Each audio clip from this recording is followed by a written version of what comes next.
Mengumumkan keberangkatan tiba Yang Berhormat Mulia Tengku Tan Sri Datuk Haji Muhammad Rizam bin Tengku Abdul Aziz, Tengku Temenggung Kelantan dan para tetamu kehormat ke Balai Budaya Tun Said Nasir.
Para tetamu dipersilakan duduk. Terima kasih.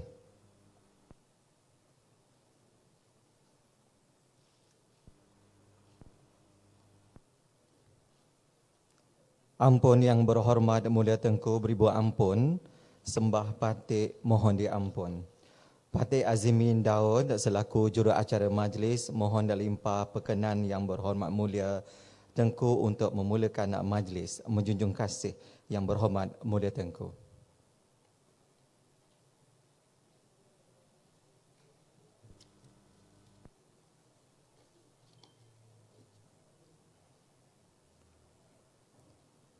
Ampun Yang Berhormat Mulia Tengku, patik pacal-pacal sekalian dengan penuh takzimnya merafakkan sembah menjunjung setinggi-tinggi kasih di atas limpah perkenan Yang Berhormat Mulia Tengku, Tengku Tan Sri Datuk Haji Muhammad Rizam bin Tengku Abdul Aziz, Tengku Temenggung Kelantan berangkap bercemarduli ke wacana diraja ekonomi negara pasca COVID-19 bersama-sama dengan Yang Mulia Tunku Puan Sri Datuk Hajah Nur Hayati binti Tunku Abdul Rahman Putra Al-Haj, Tengku Puan Temenggung Kelantan dan sekalian anak anda.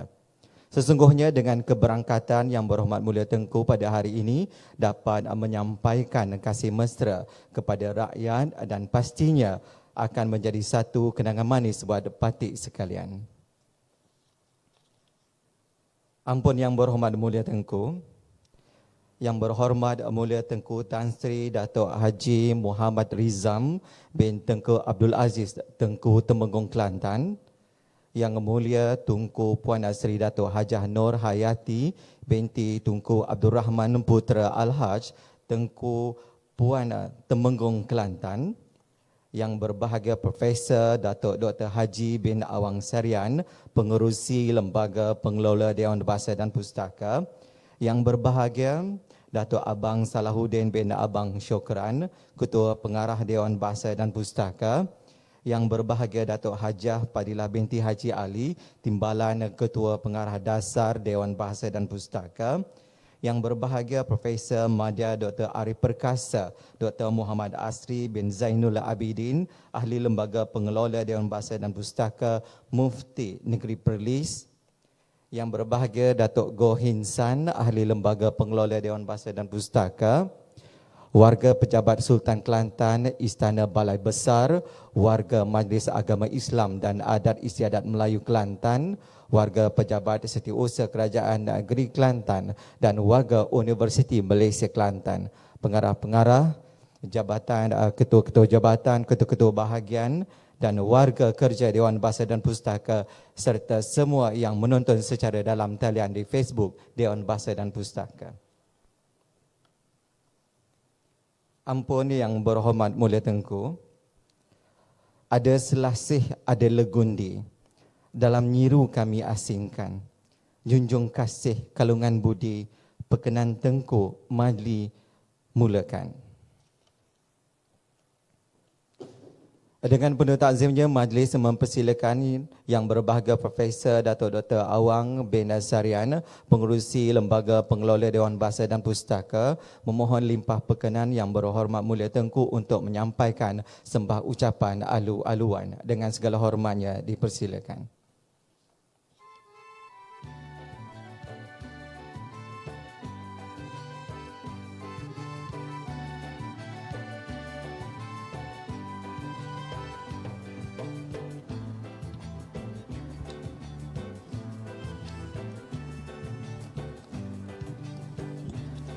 Bismillahirrahmanirrahim.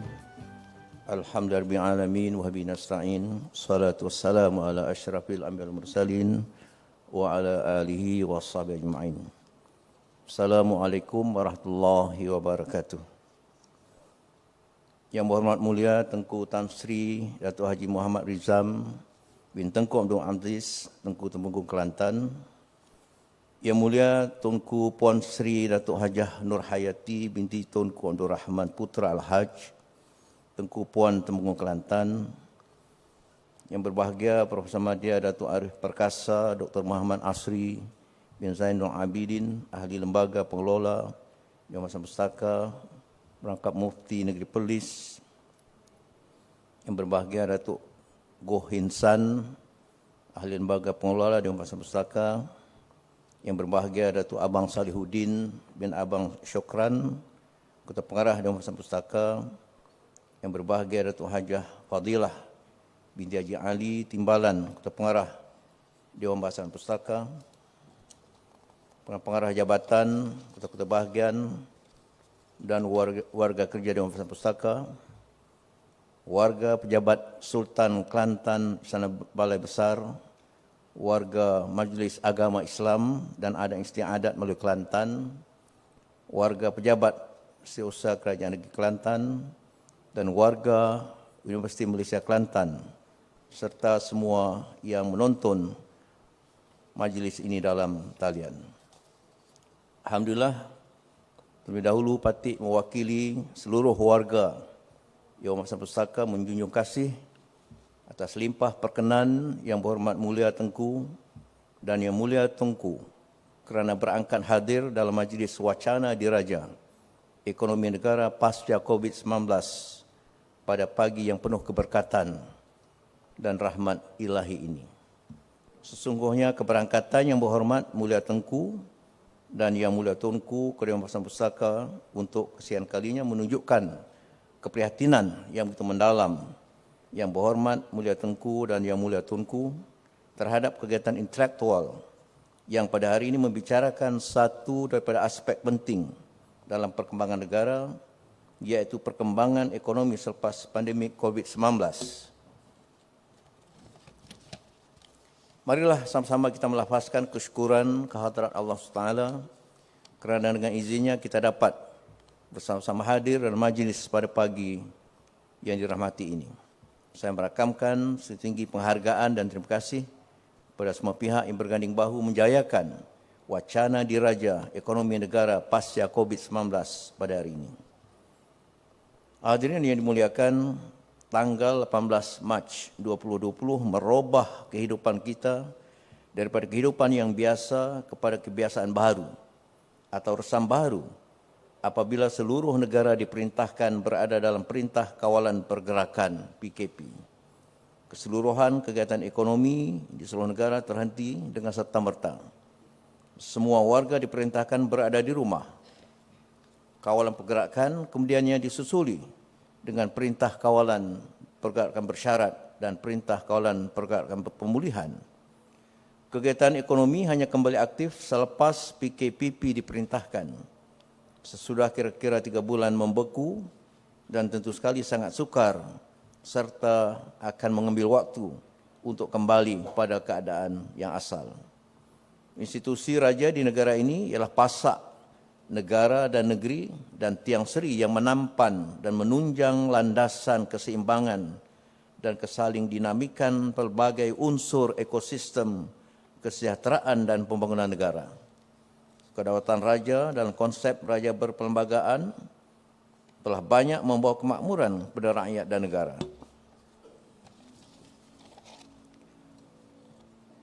Dengan demikian tercetus idea wacana diraja ekonomi negara pasca COVID-19 pada hari ini.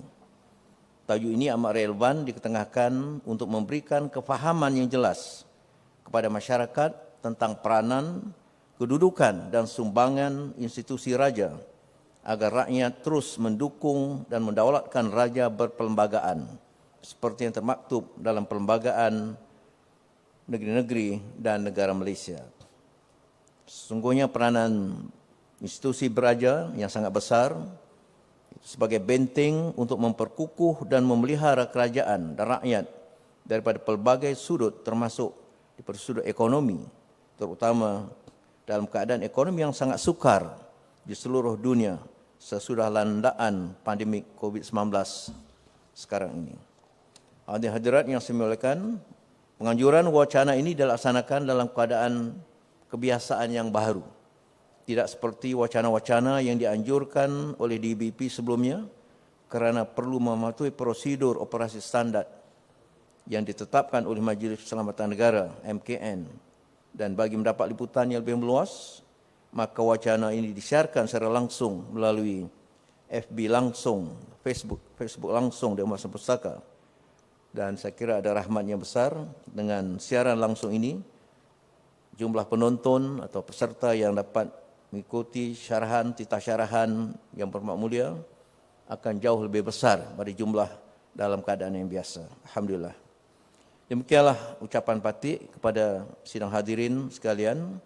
Patik dan sekalian hadirin memanjatkan doa kehadrat Allah SWT, memohon Allah Azza wa Jalla melimpahkan rahmat, taufik dan inayah pada yang berhormat mulia Tengku dan kerabat serta rombongan dari Kelantan, negeri berdaulat, agar senantiasa mendapat limpahan rahmat dan inayah Allah SWT, sihat walafiat serta memperoleh nikmat kesejahteraan, keimanan dan keberkatan. Menjunjung kasih yang berhormat mulia Tengku dan yang mulia Tunku. Wabillahi taufiq wal hidayah. Assalamualaikum warahmatullahi wabarakatuh.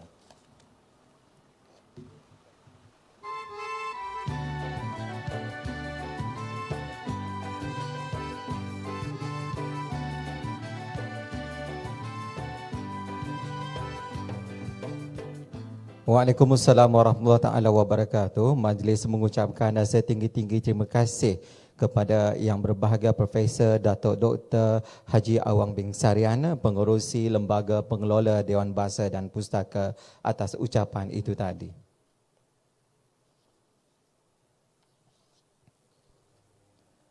Ampun yang berhormat Mulia Tengku, geliga ilmu atas jemala, bestari pendeta berpencak kata, bait aksara melakar kata dari tinta keramat bangsa. Oleh yang demikian, Patik menyerahkan acara seterusnya kepada Tuan Moderator Wacana Diraja pada hari ini, iaitu yang berbahagia Dr. Hazami Jahari, Pengarah Jabatan Pengembangan Bahasa dan Sastra, Dewan Bahasa dan Pustaka.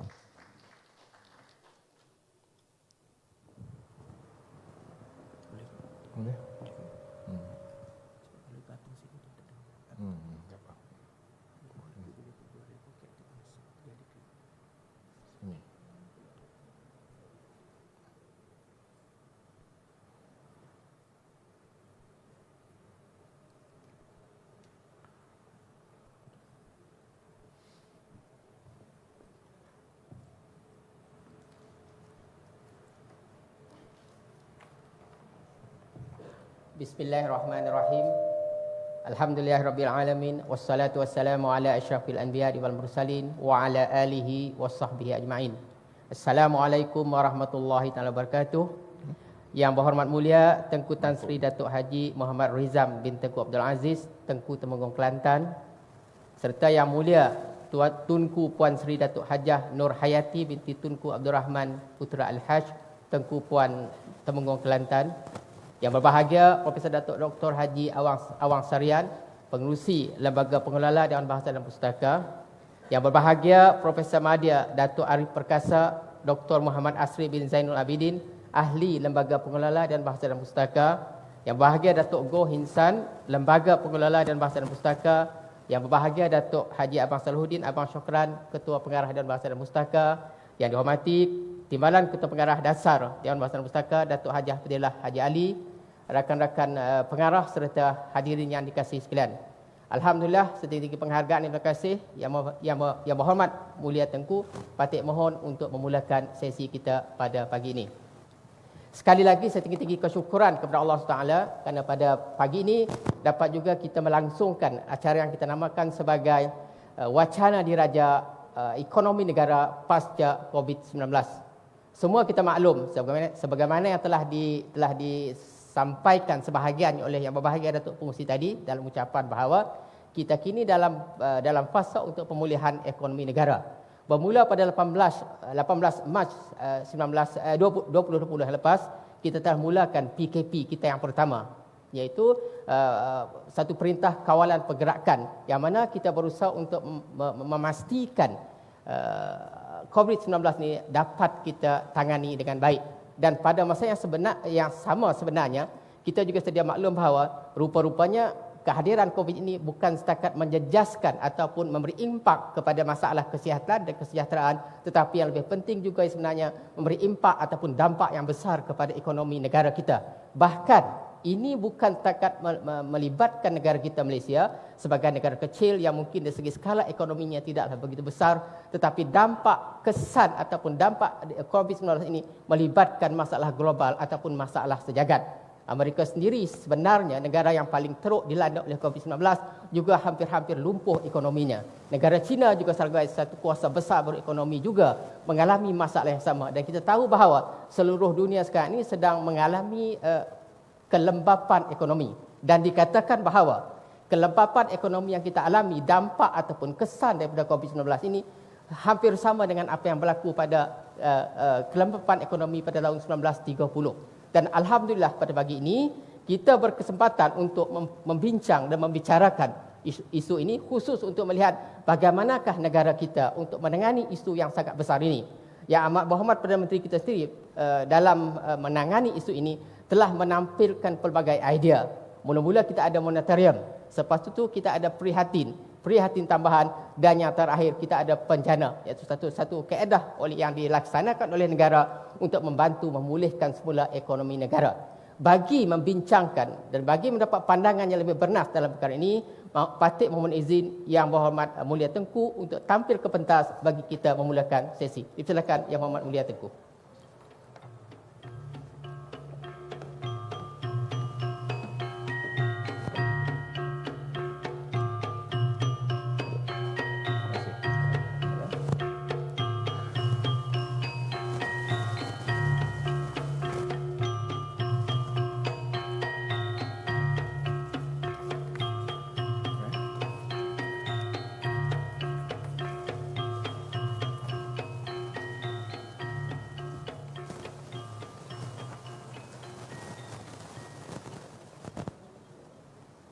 Setinggi-tinggi penghargaan dan terima kasih kepada Yang Berhormat Mulia Tengku kerana sudi bersama kita pada pagi ini. Dan seperti lazimnya bagi memulakan sesi ini untuk kita pada pagi ini, saya patut mohon izin Tengku untuk menyampaikan sedikit biodata atau latar belakang Yang Berhormat Mulia Tengku ni. Yang Berhormat Mulia Tengku Tan Sri Datuk Haji Muhammad Rizam bin Tengku Abdul Aziz diputerakan di Istana Kota Lama, Kota Baru Kelantan pada 18 Julai 1961. Alhamdulillah muda lagi insya-Allah. Yang Berhormat Mulia ialah anak anda sulung kepada 4 adik-beradik kepada pasangan Tengku Sri Utama Raja Tengku Abdul Aziz bin Almarhum Tengku Muhammad Hamzah dan Tengku Merjan binti Almarhum Sultan Yahya Petra. Yang Berhormat Mulia telah mendirikan rumah tangga pada 18 Julai 1991. Menarik juga. 18 Julai diputerakan, 18 Julai melangsungkan rumah tangganya. Tahniah Yang Mulia Tengku.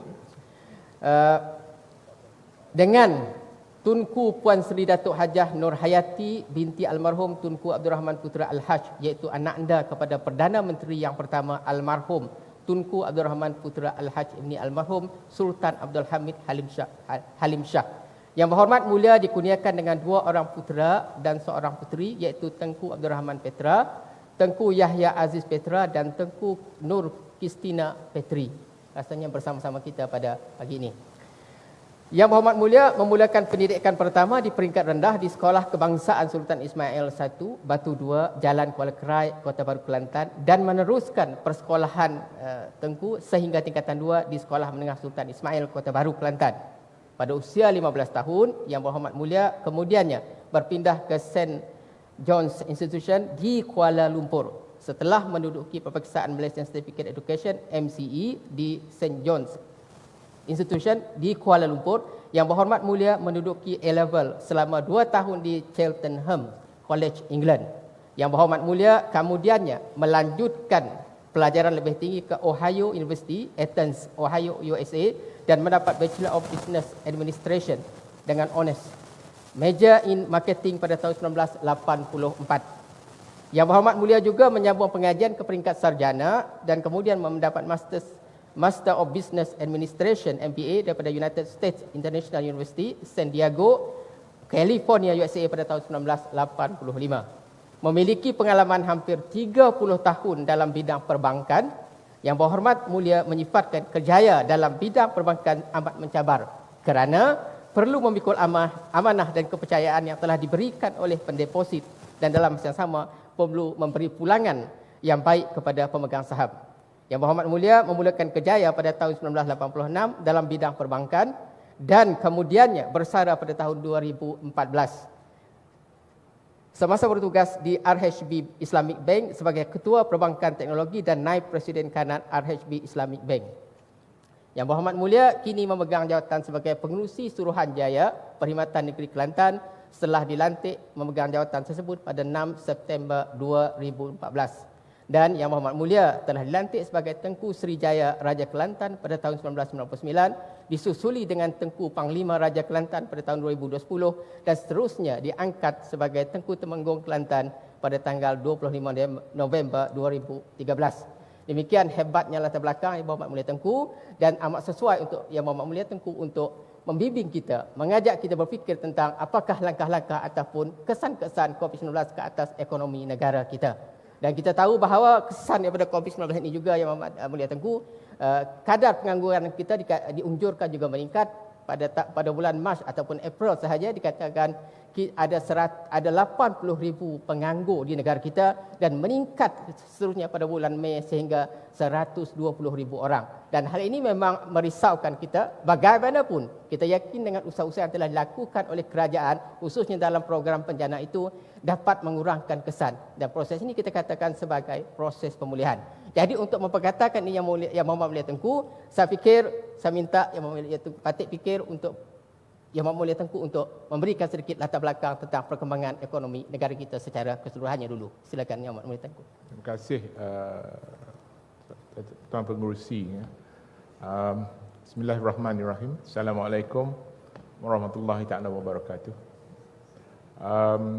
Terlebih dahulu saya ingin mengucapkan terima kasih kepada Dewan Bahasa dan Pustaka kerana diberi kesempatan untuk saya memberi pandangan tentang cabaran-cabaran pasca COVID-19 ini.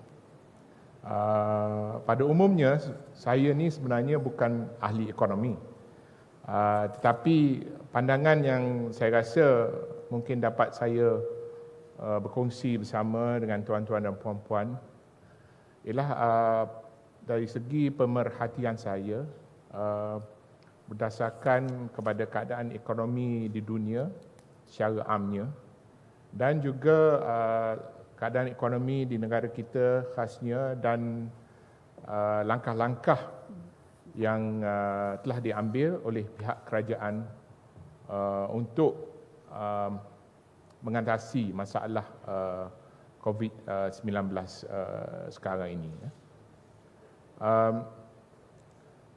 Saya juga berpandangan bahawa setakat ini tindakan yang diambil oleh pihak kerajaan berlandaskan kepada tindakan-tindakan yang saya rasa tepat sekali, di mana seperti yang diketahui umum, pada permulaannya apa yang telah diperkenalkan oleh kerajaan dengan berbagai package ialah untuk menangani kumpulan-kumpulan B40 yang lebih memerlukan bantuan yang agak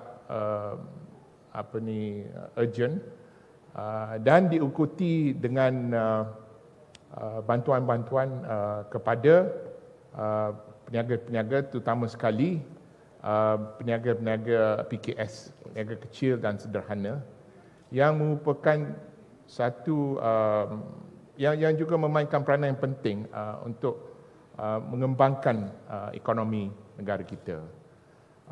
Cuma sekarang ini cabaran yang saya rasa yang kita hadapi ialah keadaan post-COVID ini bukan hanya masa yang singkat, perlu diadakan perancangan jangka panjang yang mana saya rasa ini akan mengambil masa kerana ini ialah a new norm. Di seluruh dunia pun tidak ada siapa yang ada solusi secara terperinci untuk menangani masalah ini, dan cara kita dan juga seluruh dunia menangani masalah ini adalah berdasarkan pengalaman yang kita merasai, dan setelah mendapat pengalaman tersebut kita dapat merancang dengan lebih sistematik lagi cara untuk kita mengalami masalah pasca COVID-19 ini. Okey, terima kasih Yang Berhormat Mulia Tengku. Saya juga nak menarik perhatian hadirin sekalian bahawa rancangan kita ni, program kita hari ini disiarkan secara langsung melalui FB langsung DBP. Jadi mohon rakan-rakan di talian kita sekarang ini untuk terus berada di talian bersama kita pada pagi ini. Jadi Malaysia sebenarnya, Yang Berhormat Mulia Tengku, sebenarnya sebuah negara yang unik pada saya, walaupun skala ekonominya kecil tetapi memberi impak ataupun dampak yang besar kepada perkembangan ekonomi serantau dan juga peringkat dunia. Dan kalau kita meninjau sejarah yang dahulu, kita juga pernah mengalami satu krisis kelembapan ekonomi yang teruk, kesan daripada kelembapan ekonomi dunia. Kita lihat pada tahun 1997 bila berlakunya krisis mata wang dunia, bagaimana Malaysia keluar daripada krisis itu dengan cara yang tersendiri. Dan kita nampak juga tindakan-tindakan yang telah diambil oleh kerajaan pada masa ini untuk menangani dan memulihkan semula ekonomi itu, seperti yang Berhormat Mulia Tengku sebut, memerlukan masa. Ya, kita setuju dengan konsep penjana itu. Juga kita lihat semacam suatu kaedah yang sedikit berbeza dengan kebanyakan negara lain. Dengan pintu ekonomi kita masih lagi ditutup, maknanya kita masih lagi menutup sempadan kita kepada kemasukan kedatangan pihak luar, khususnya urusan perniagaan juga saya fikir masih lagi terjejas, dan kita hanya bergantung kepada ekonomi domestik sekarang ini. Dan kita lihat beberapa usaha yang telah dijalankan oleh kerajaan, misalnya berkaitan dengan menyediakan ataupun perniagaan dalam talian sebagai pilihan pemain industri. Secara tidak sedar rahmat kepada Malaysia dalam menyokong matlamat pembangunan lestari. Jadi yang ini saya fikir satu perkembangan terbaru yang berlaku kesan daripada COVID-19 ini. Apa pandangannya Berhormat Mulia Tengku dalam hal ini? Ya, terima kasih di atas soalan tersebut. Ya.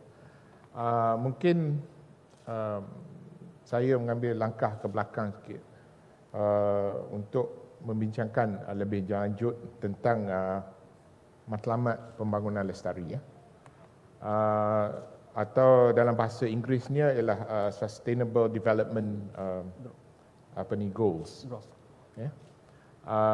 Sebenarnya SDG ataupun matlamat pembangunan lestari ini adalah resolusi yang telah dikeluarkan di Bangsa-Bangsa Bersatu, dan matlamatnya ialah untuk mencapai pada tahun 2030.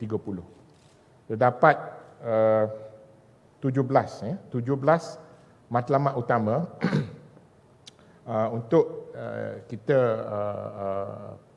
penuhi, yang mana di antara 17 matlamat utama ialah untuk membasmi kemiskinan, kesihatan yang terbaik. Tetapi dua perkara yang saya rasa mungkin mendapati untuk kita meninjau lebih lanjut lagi berdasarkan kepada masalah COVID sekarang ini ialah tentang quality education, iaitu pendidikan kualiti, dan juga ialah sustainable community, iaitu masyarakat lestari. Ya. Dua perkara ini yang paling utama yang kita harus tangani. Dengan keadaan COVID sekarang ini, seperti mana yang kita maklum bahawa dari segi cara kita mengendalikan cara hidup, cara kita berniaga telah berubah. Ya. Berubah dengan banyak sekali, agak berlainan. Ya. Dan ini akan menjadi norma baru kita. Kita tidak akan menjalankan perniagaan dengan cara kita menjalankan perniagaan sebelum kita mengalami masalah COVID ini. Ya. Dan salah satu daripada perniagaan yang dijangka akan meningkat ialah perniagaan melalui talian. Ya. Yang telah terbukti semasa kita berada dalam PKP, di mana kita semua banyak membuat pembelian makanan serba-serbi melalui talian. Dan selepas 3 bulan mengalami cara kita mengalihkan pekerjaan kita melalui talian, sekarang ini walaupun dalam keadaan pemulihan, kita telah dapat menerima cara menguruskan perniagaan dan cara kehidupan kita melalui talian.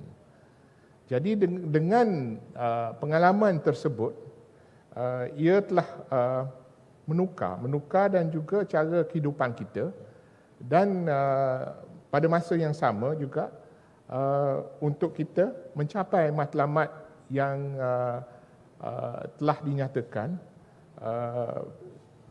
iaitu matlamat pembangunan lestari.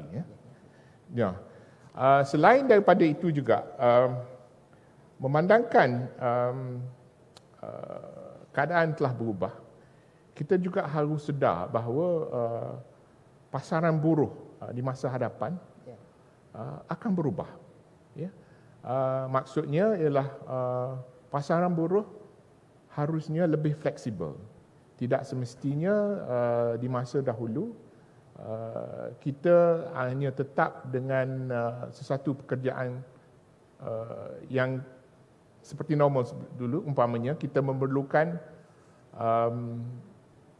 kawasan pejabat yang besar. Ya. Kita lihat sekarang ini itu tidak diperlukan lagi, dan kebanyakan telah menerima hakikatnya untuk bekerja di rumah.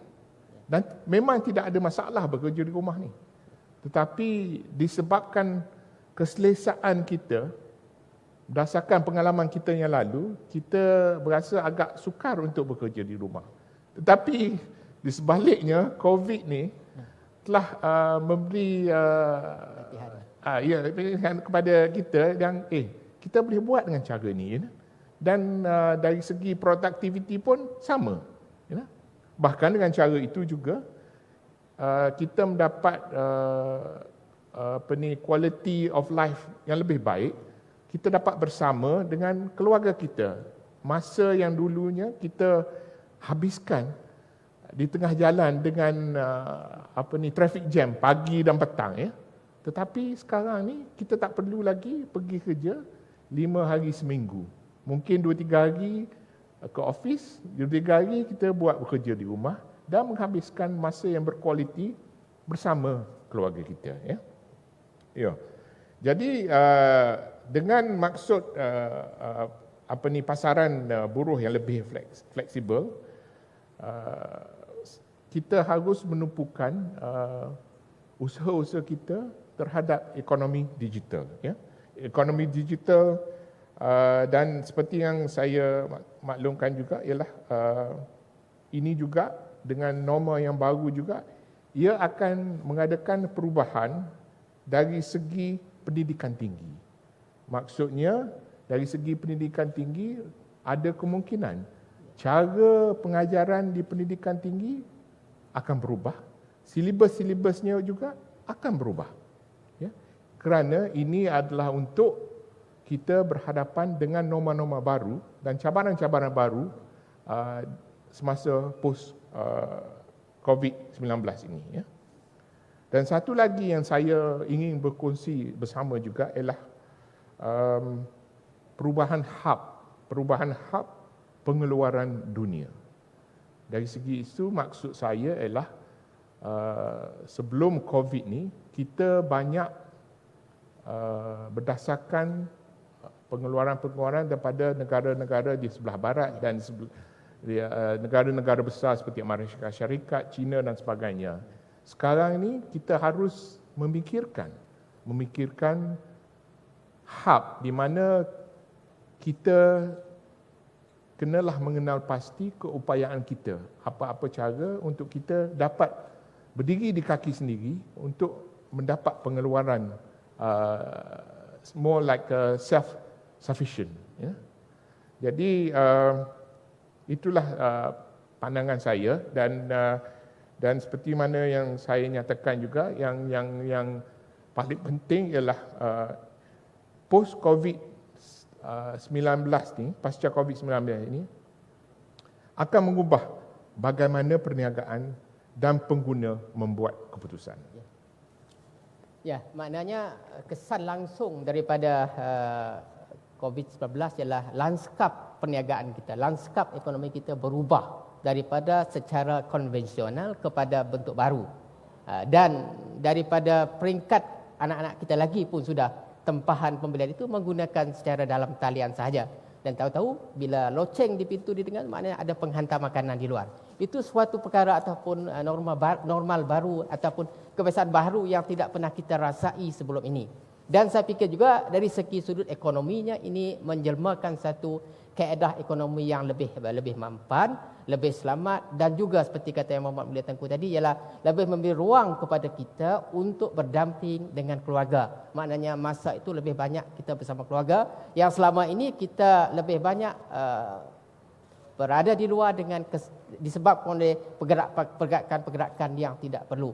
Dan kita lihat pada skala yang besar juga sebenarnya pembentukan ataupun penggunaan ekonomi digital ini memberi satu kesan yang besar juga kepada kaedah kita menangani ekonomi sekarang ini. Pembelian juga kalau kita perlu ke premis sekalipun sekarang ini kita sudah digalakkan untuk membeli secara bukan tunai lagi. Itu juga satu kaedah baru untuk kepada kita sini. Inilah kesan antara kesan istimewa yang berlaku kepada negara kita. Dan kita juga sangat bersetuju bahawa sekarang ini Malaysia tidak boleh lagi bergantung sepenuhnya kepada produk-produk ataupun negara luar untuk menjana ekonominya.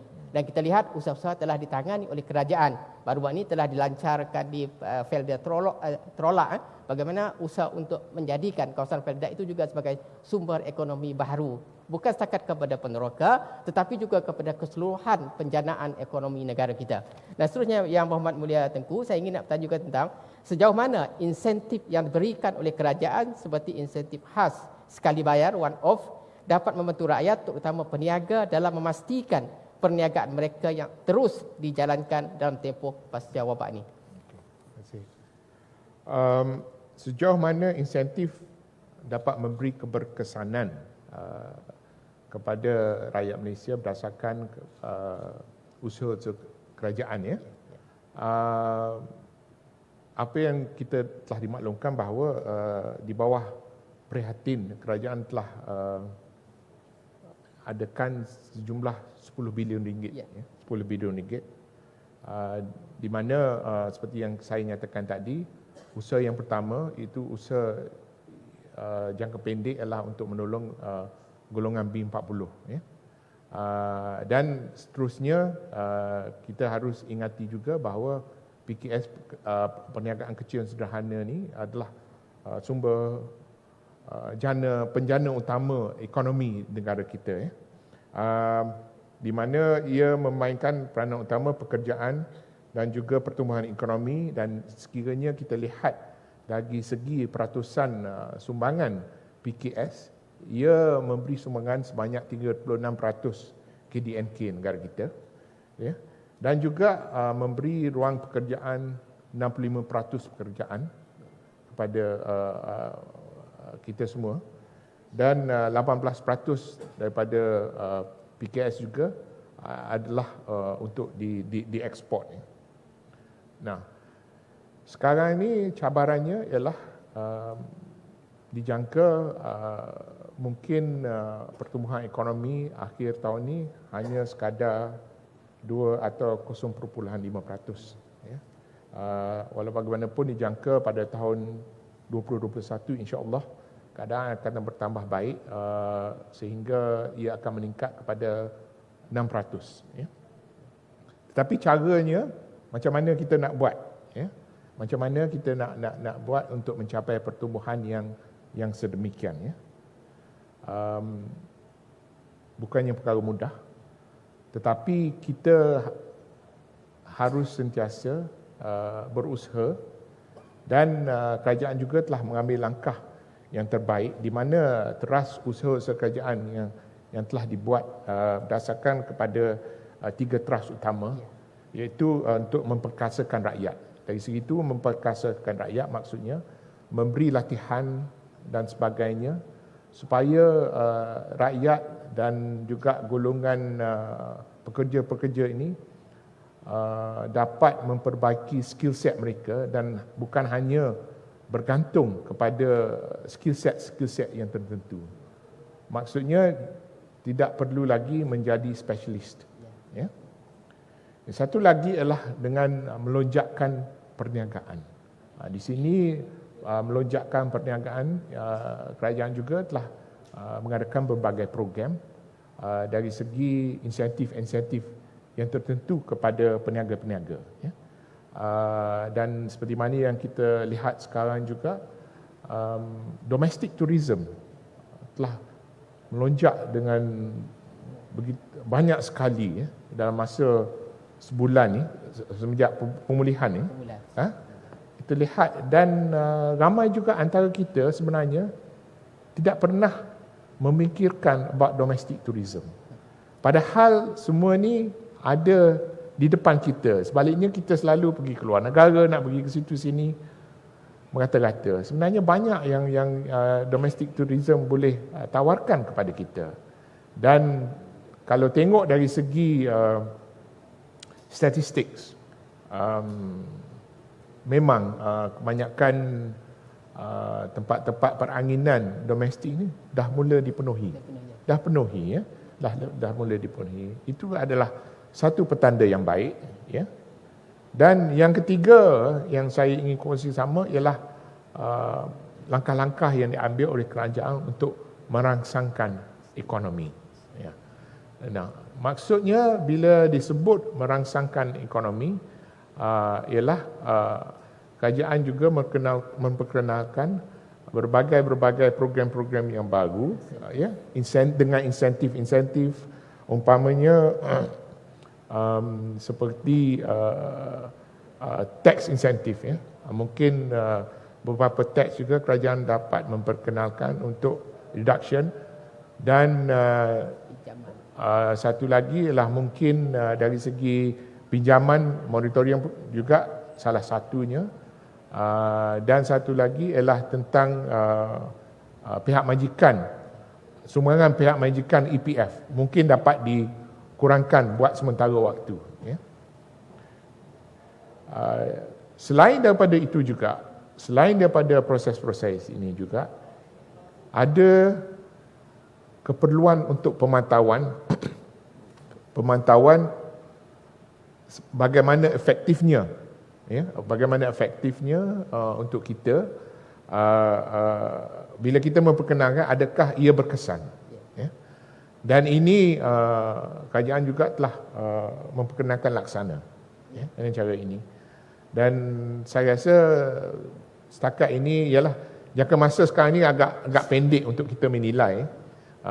Masih dalam masa 2 bulan. Saya rasa selepas 3 bulan kita akan nampak lebih jelas lagi tentang keberkesanannya ini. Saya nyatakan di sini ialah jangkaan saya juga bahawa keadaan ekonomi yang kita hadapi sekarang ini agak terkawal buat masa sekarang, tetapi cabarannya ialah akhir tahun ni. Akhir tahun ni saya rasa kita harus bersedia untuk menangani cabaran-cabaran yang lebih besar lagi, dan mungkin tahun depan juga. Seperti mana yang dimaklumkan, jangka masa kebiasaannya perkara-perkara sebegini adalah lebih kurang 6 bulan. Ya. Jadi impaknya tidaklah immediate, tetapi selepas 6 bulan ni kita akan merasainya. Satu lagi saya ingin kongsi bersama ialah mungkin kita ni agak bernasib baik disebabkan masyarakat kita ini adalah masyarakat saving society. We are a saving society, ya. Terutama sekali golongan yang berusia, ya. Golongan muda tu agak berlainan sedikit, tapi kebanyakannya golongan berusia ni we are saving society. Jadi buat masa sekarang dengan kelembapan ekonomi, masih ada savings untuk kita berbelanja, dan ini kita dapat lihat di mana domestic tourism sebenarnya itu pada pandangan saya adalah kebanyakannya duit daripada savings, ya. Tetapi bila mereka belanjakan itu mengaktifkan ekonomi di negara kita juga. Okey, ya, seperti yang diunjurkan oleh IMF ataupun tabung kewangan antarabangsa, kadar perkembangan ekonomi dunia dikatakan negatif 3 pada tahun ini, dan dikatakan mungkin lebih turun lagi sekiranya keadaan di Amerika, di China, di Jepun dan di Korea tidak berubah kesan daripada COVID-19 ini. Tetapi kita yakin dengan langkah-langkah yang telah diambil oleh kerajaan seperti yang telah Yang Berhormat Mulia Tengku sebutkan tadi, kita yakin Malaysia sebenarnya masih dalam keadaan terkawal ke arah itu. Dan saya juga ingin memberi ruang kepada rakan-rakan kita di bawahnya untuk memukakan 2 soalan sajalah. Yang pertama kita persilakan. Okey, silakan. Mohon dinyatakan nama puan. Assalamualaikum warahmatullahi wabarakatuh. Waalaikumsalam. Yang Berhormat Mulia Tengku, saya Patik Roslida Mustafa dari Dewan Bahasa Nustaka. Ada satu soalan yang ingin dikemukakan berkaitan dengan wacana pada hari ini. Soalan Patik, industri pelancongan dan perhotelan merupakan antara sektor yang terjejas teruk akibat COVID-19. Pada pandangan Yang Berhormat Mulia Tengku, apakah langkah jangka pendek yang boleh diambil sebagai pelan pemulihan untuk merancakkan semula sektor ini? Okay, terima kasih. Okey, terima kasih. Silakan Yang Berhormat Mulia Tengku. Terima kasih di atas soalan tersebut. Soalannya ialah jangka pendek, ya. Jangka pendek untuk sektor pelancongan, ya. Pada pandangan saya terdapat 2 bahagian yang harus kita menangani masalah ini. Satu ialah dari segi sokongan daripada pihak kerajaan untuk menghidupkan kembali sektor pelancongan yang pada pandangan umum amat terjejas sekali disebabkan wabak COVID-19 ini. Dari segi itu kita harus juga menerima hakikatnya bahawa cara kita mengendalikan industri pelancongan mulai pada sekarang telah berubah. Kita tidak boleh lagi mengendalikan industri pelancongan dengan cara lama sebelum COVID ni. Keutamanya juga ialah tentang penjarakan sosial. Ya, bila kita sebut industri pelancongannya memang tidak ada penjarakan sosial. Ya, lazimnya lah, begitulah. Tetapi disebabkan COVID ni kita harus mematuhi penjarakan sosial. Ya. Jadi cara kita mengendalikannya juga agak berubah. Yang paling utama ialah hakikatnya manpower. Manpower pasti dikurangkan. Pasti dikurangkan, tidak ada pilihan. Tidak ada pilihan, dan oleh yang demikian kita harus memberi peluang mereka-mereka yang tidak dapat bekerja lagi dari segi industri pelancongan ini, memberi peluang untuk membuat pekerjaan-pekerjaan lain, dan berdasarkan dengan itu mereka ni harus diberikan latihan untuk mereka membuat pekerjaan-pekerjaan lain. Ya. Dan bukan hanya latihan saja, mungkin peluang-peluang untuk mereka ni berniaga sendiri, tetapi juga berkaitan dengan industri pelancongan. Ya. Itu salah satu daripada. Dan satu lagi yang saya ingin kongsi bersama ialah dari segi pihak kerajaan juga. Saya rasa pihak kerajaan juga untuk menghidupkan kembali industri pelancongan juga telah mengambil beberapa langkah. Ya. Di mana hotel juga telah diberi subsidi untuk pekerja-pekerja di bawah gaji RM4,000, di mana mereka mendapat insentif sebanyak RM600. RM600. Ya. Dan mungkin kerajaan juga buat masa sekarang ini, permulaan ini, boleh mengambil kira untuk mengurangkan bil-bil utility di hotel-hotel. Ya. Di hotel-hotel. Dan seperti mana saya maksudkan juga tentang sumbangan kepada pihak majikan kepada EPF, dan mungkin dapat satu lagi saya rasa mungkin dapat melihat kembali tourism tax. Mungkin dapat dikurangkan untuk sementara waktu ini. Dan mungkin untuk sementara juga pada hotel-hotel untuk memberi pelepasan sementara music rights fee.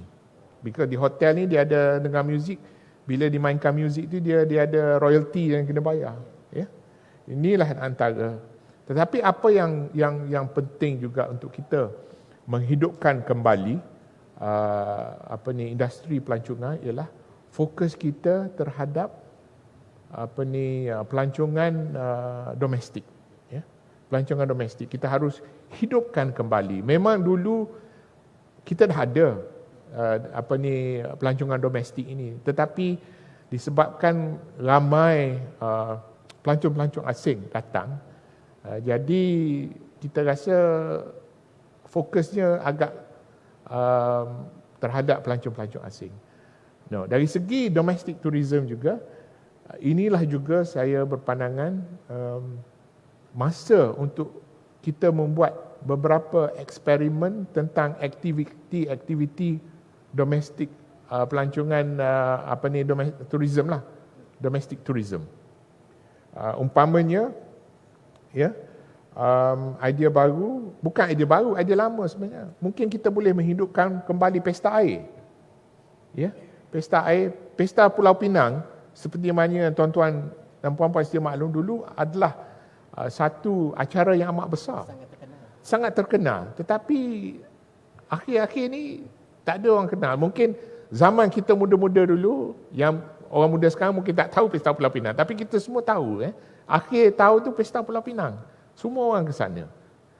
So, ini peluang lah untuk kita menghidupkan berbagai macam pesta,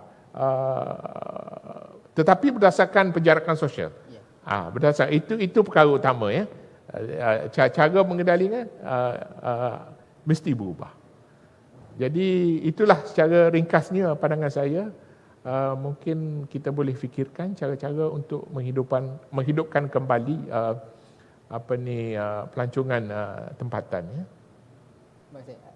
Okey, seterusnya kita bagi satu lagi ruang soalan kepada rakan-rakan kita. Silakan. Mohon dinyatakan nama juga ya. Assalamualaikum warahmatullahi wabarakatuh dan selamat pagi yang Waalaikumsalam. berhormat Mulia Tengku. Saya Patik Awangku Muhammad Khairi bin Pengira Muhammad Ali dari bahagian buku sekolah. Soalan Patik, harga pasaran minyak dunia jatuh teruk dan kebiasaan baharu mula bertapak dalam ekonomi Malaysia. Pada pandangan yang berhormat Mulia Tengku, apakah yang akan menjadi pemacu dalam ekonomi Malaysia mendepani dunia baharu dan digitalisasi? Itu saja. Harga minyak Tengku. Terima kasih. Terima kasih di atas soalan tersebut. Seperti yang nyatakan ialah dengan kejatuhan harga minyak itu, adakah kemungkinan kita dapat mendepani dunia baru atau sebaliknya? Ya. Pandangan saya ialah dengan kejatuhan harga minyak, ya, yang juga merupakan pemacu ekonomi negara kita pun banyak berdasarkan pada bergantung kepada minyak, ya. Ia juga merupakan peluang kita sebenarnya. Saya selalu memikirkan sekiranya krisis sebegini sebenarnya ialah memberi kita peluang baru untuk melihat cara-cara baru dan juga untuk mengurangkan risiko kita yang selama ini bergantung kadang-kadang kepada hanya beberapa aktiviti sahaja. Ya. Jadi berdasarkan kepada harga minyak, kejatuhan harga minyak, saya juga berpandangan bahawa kita juga mengambil peluang ini dengan mengurangkan tanggungan kita kepada komoditi. Maksudnya kita harus dapat memperkenalkan network distribution, rangkaian distribution yang baru, ya. Dan bila kita lihat tanggungan kita sekarang ini hanya berdasarkan kepada minyak dan sebagainya, mungkin kita kena the risiko tu we have to spread the risk ourselves. Dan salah satu yang saya selalu tekankan ialah tentang perkara food security, mampu diri. Ya. Selama ini perkara ini kita tidak agak menonjol sangat. Ya. Food security ni adalah perkara paling utama dan memang kita dapat menawarkan berbagai aktiviti untuk kita menangani masalah food security. Terutama sekali kita di Malaysia ini tanahnya banyak, ya. Tanahnya banyak dan satu lagi ialah dari segi cost, labor cost, ya. Labor cost juga adalah rendah lagi. Saya lihat terutama sekali pandangan saya ini daripada Kelantan. Jadi it is an opportunity untuk Kelantan, ya. Cuma satu cabaran sahaja yang saya selalu tekankan di sini tentang perkara ini ialah rangkaian distribusinya yang kita agak lemah, ya. Kita agak lemah, ya. Tetapi saya rasa itu tidak seharusnya mengekang kita dari mengusahakan industri makanan ni, kerana kalau kita lihat, ya, umpamanya saya selalu berpandukan kepada negara Belanda, ya. Negara Belanda penduduknya, negerinya tidaklah negeri besar, ya, kecil, dan juga penduduknya tidaklah ramai, tetapi ia merupakan sebuah negara yang telah berjaya menjadi the leader in food distribution because disebabkan mereka mempunyai rangkaian logistik yang mungkin salah satu yang terbaik di Eropah ataupun tidak di dunia. Dan kita lihat bagaimana negara Belanda telah berkembang dari segi ekonominya dan telah berjaya.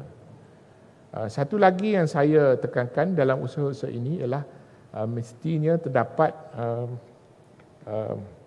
usaha kerjasama daripada pihak awam dan pihak swasta. Pihak swasta juga tidak boleh membuat perkara ini dengan sendiri maupun pihak awam juga, dan usahanya harus dibuat bersama oleh pihak awam dan pihak swasta. Dan hasrat saya ialah supaya dengan usaha-usaha ini kita dapat menjadi self-sufficient country, iaitu mampu diri, terutama sekali dengan jaminan makanan yang kita ada, yang kita ketahui buat masa sekarang ini kita masih lagi bergantung kepada import makanan daripada luar negara. Baiklah, maknanya sekarang ni saya tertarik dengan apa yang Muhammad Mulia Tengku katakan, mampu diri ini. Maksudnya dalam keadaan krisis ini, maknanya ini adalah satu peluang untuk kita memikirkan kembali kaedah penjanaan ekonomi bentuk baru. Maknanya pergantungan kepada satu produk atau satu komoditi itu tidak lagi menjadi amalan yang sepatutnya. Kita lihat bahawa kesan daripada COVID ini ialah harga minyak jatuh dengan teruknya, dan mengakibatkan kita yang bergantung kepada komoditi minyak ini juga mengalami situasi yang sangat membimbangkan. Jadi saranan yang Muhammad Mulia Tengku tadi tentang perlunya kita menjana semula ekonomi dan mengutamakan kepada rangkaian pengedaran ataupun berkaitan dengan ekonomi makanan ini sangat-sangat sesuai saya fikir. Kerana salah satu keperluan asas kita di negara ini bila berlakunya krisis ialah soal ketidakcukupan bekalan makanan di pasaran. Dan ini telah ditangani dengan baik oleh kerajaan kita dalam tempoh PKP selama 4 bulan yang telah berlalu ini. Tetapi kita tidak boleh bergantung sepenuhnya kepada pengeluaran ataupun import makanan dari negara luar. Inilah yang saya fikir satu kaedah yang perlu dipikirkan oleh kerajaan pada masa kini. Dan saya fikir salah satu langkah yang telah saya sebutkan tadi yang dilaksanakan oleh kerajaan melalui program Princess di Felda Trollak itu satu kaedah yang baik juga. Dan kita katakan juga bahawa yang Muhammad Mulia Tengku menyebut tadi bahawa kelebihan negara kita ialah tanah kita banyak dan subur. Ini kelebihan yang perlu kita fikirkan bersama. Jadi kita sebenarnya sudah berada pada penghujung sesi kita. Bagaimanapun saya ingin memberi kesempatan kepada Yang Muhammad Mulia Tengku untuk merumuskan sedikit perbincangan kita pada pagi ini. Silakan Yang Muhammad Mulia. Terima kasih. Yalah, sebagai rumusannya saya rasa agak bersyukur juga bahawa negara kita walaupun dengan cabaran COVID-19 ini, kalau kita bandingkan dengan negara-negara lain, kita semua telah dapat menanganinya dengan cara yang terbaik. Dan juga usaha-usaha kerajaan juga nampaknya kita semua berada di landasan yang baik. Tetapi walau bagaimanapun perjalanannya masih panjang lagi.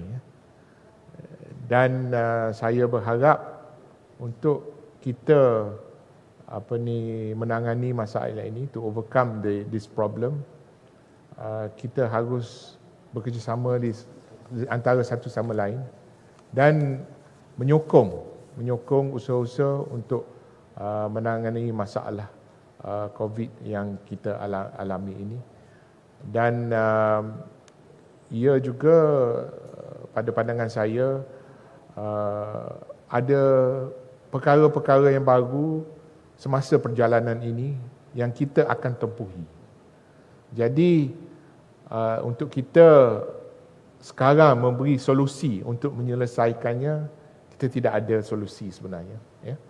Tetapi perkara yang utama pada kita semua ialah kita harus bersama untuk menangani masalah ini. dan kita mestilah bekerjasama untuk menangani masalah ini. Dan tidak seharusnya kita menudung jari, buat ni salah, buat tu salah, tak betul ni tak betul. Tapi cuba fikirkan untuk kita bersama untuk menangani dan overcome masalah yang kita hadapi sekarang ini. Jadi sekali lagi setinggi penghargaan dan terima kasih kepada Yang Berhormat Mulia Tengku Tan Sri Datuk Haji Muhammad Rizam bin Tengku Abdul Aziz, Tengku Temenggung Kelantan yang telah memberikan pandangan-pandangan yang bernas tentang bagaimanakah langkah-langkah kita untuk mengatasi sebahagian daripada masalah kesan ataupun dampak daripada ekonomi kita yang terjejas akibat daripada COVID-19 ini. Jadi saya fikir yang penting seperti yang telah dirumuskan oleh Yang Berhormat Mulia ialah tentang keprihatinan kerajaan dan kita sokong usaha-usaha baik kerajaan ini. Dan ini pastinya mengambil masa yang panjang dan juga menuntut kesabaran kita untuk memulihkan semula ekonomi negara kita. Kita berasa bersyukur kerana dengan keprihatinan kerajaan kita pada hari ini telah banyak membantu rakyat kita dan juga telah banyak membantu golongan peniaga kecil kita yang sangat terjejas teruk apabila ekonomi kita ditutup sepenuhnya dalam tempoh 2 bulan yang lepas. Tetapi apabila kerajaan membuka semula hampir ke semua sektor perniagaan dan sektor industri, kita lihat sudah ada kesan-kesan yang positif kepada masyarakat dan khususnya kepada golongan peniaga kita. Tetapi seperti kata Tengku tadi bahawa ini baru langkah permulaan dan kita tidak boleh mencari satu solusi yang betul-betul mantap untuk memastikan ekonomi negara kita kembali mantap seperti sebelumnya. Kita berdoa dan berharap agar dengan usaha yang telah telah dilaksanakan oleh kerajaan di bawah kepimpinan Yang Amat Berhormat Perdana Menteri kita melalui program penjananya dan juga dengan sokongan seluruh rakyat tanpa mengira bangsa, agama dan juga budaya dan juga tanpa mengira fahaman politik, kita bersama-sama untuk mengembalikan kemantapan ekonomi negara dan akhirnya untuk kesejahteraan negara kita. Terima kasih. Assalamualaikum warahmatullahi wabarakatuh. Saya serahkan kembali kepada pengacara majlis. Terima kasih Yang Berhormat Mulia Tengku. Terima kasih. Sebagai tanda penghargaan dan menjunjung kasih, marilah sama-sama kita berikan tepukan gemuruh kepada Yang Berhormat Mulia Tengku dan juga Tuan Moderator kita Dr. Hazami Johari. Baiklah, ampun Yang Berhormat Mulia Tengku. Orang berbudi kita berbahasa. Orang memberi kita merasa. Hadiah diberi sebagai tanda mengenang jasa budi diterima. Batik mohon limpah perkenan Yang Berhormat Mulia Tengku mempersilakan Yang Berbahagia Datuk Abang Salahuddin bin Abang Syukran, Ketua Pengarah Dewan Bahasa dan Pustaka, mengiringi Yang Berbahagia Profesor Datuk Dr. Haji Awang Sarian, Pengerusi Lembaga Pengelola Dewan Bahasa dan Pustaka untuk persembahan cerematan.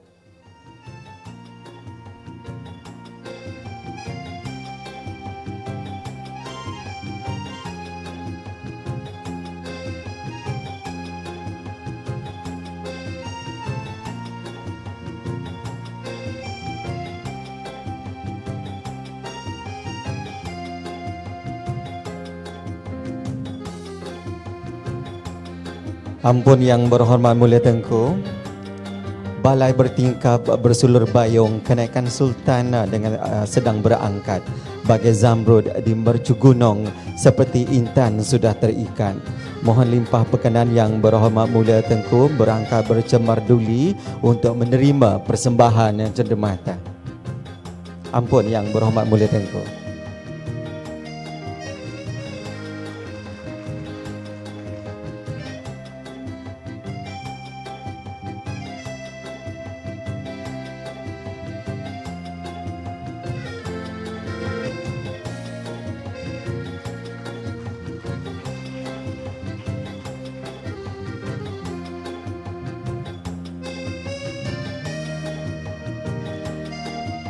Majlis menjunjung kasih di atas limpah perkenan Yang Berhormat Mulia Tengku.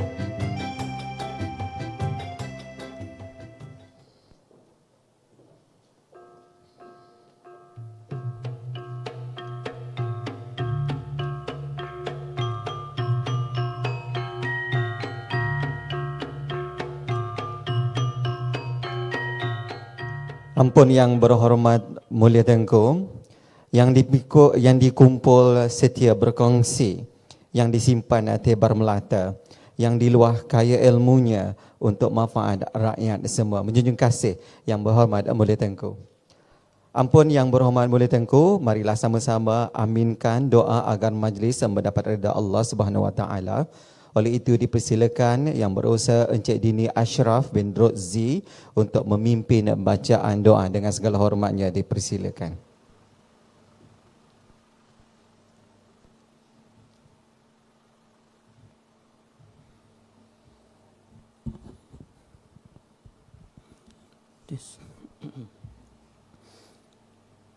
Bismillahirrahmanirrahim. Alhamdulillahi Rabbil Alamin. Hamdan yuwafi ni'mah wa yukafi'u mazidah. Ya Rabbana lakal hamdu kama yanbaghi li jalali wajhikal karim wa azim sultanik. Allahumma salli wa sallim ala Sayyidina Muhammad wa ala alihi wa sahbihi ajma'in. Allahumma ya mujibas sa'ilin. Ya Allah, ya Tuhan kami yang maha pemurah lagi maha penyayang. Kami sekalian hamba-Mu berhimpun pada hari yang penuh dengan keberkatan ini, sempena wacana diraja ekonomi negara pasca COVID-19. Kami memohon rahmat dan hidayah-Mu, semoga diberikan cahaya petunjuk kepada hati kami. Engkau berkatilah usaha kami dalam menuntut ilmu pengetahuan, agar dapat kami melonjakkan diri kami ke arah yang lebih cemerlang, gemilang dan terbilang. Allahumma ya Hayyu ya Qayyum ya Dzal Jalali wal Ikram. Ya Allah yang bersifat sempurna dan penuh kemuliaan, kami memohon ihsan dari-Mu. Kurniakanlah kepada kami nikmat kestabilan, kesejahteraan dan keselamatan. Hindarkanlah kami dari segala rupa bentuk kemungkaran dan kemaksiatan. Lindungilah kami dari segala keburukan dan keaiban. Jauhkanlah kami daripada wabak penyakit yang menyakitkan, khususnya wabak COVID-19 yang sedang melanda negara kami ini. Ya Allah, pimpinlah kami sekalian ke jalan yang Engkau redai buat selama-lamanya. Allahumma ya waliyas salam. Kami memohon kepadamu, ya Allah, peliharalah serta lindungilah Yang Berhormat Mulia Tengku Tan Sri Datuk Haji Muhammad Rizam bin Tengku Abdul Aziz, Tengku Temenggung Kelantan, dan Yang Mulia Tunku Puan Sri Datuk Hajah Nur Hayati binti Tunku Abdul Rahman Putra Al-Haj, Tengku Puan Temenggung Kelantan. Lanjutkanlah usia Tengku berdua dalam keadaan sihat dan sejahtera, kuat iman dan teguh pegangan, dilimpah rahmat dan keberkatan, diganjarkan kebahagiaan yang berkekalan, dan dikurniakan redha-Mu, wahai Tuhan. Rabbana atina fid dunya hasanah wa fil akhirati hasanah wa qina adzaban nar. Wa sallallahu ala sayyidina Muhammad wa ala alihi wa sahbihi ajma'in. Walhamdulillahi rabbil alamin.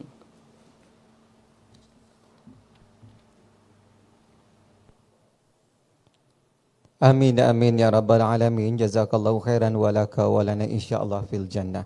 Majlis merakamkan ucapan terima kasih atas pimpinan bacaan doa itu tadi.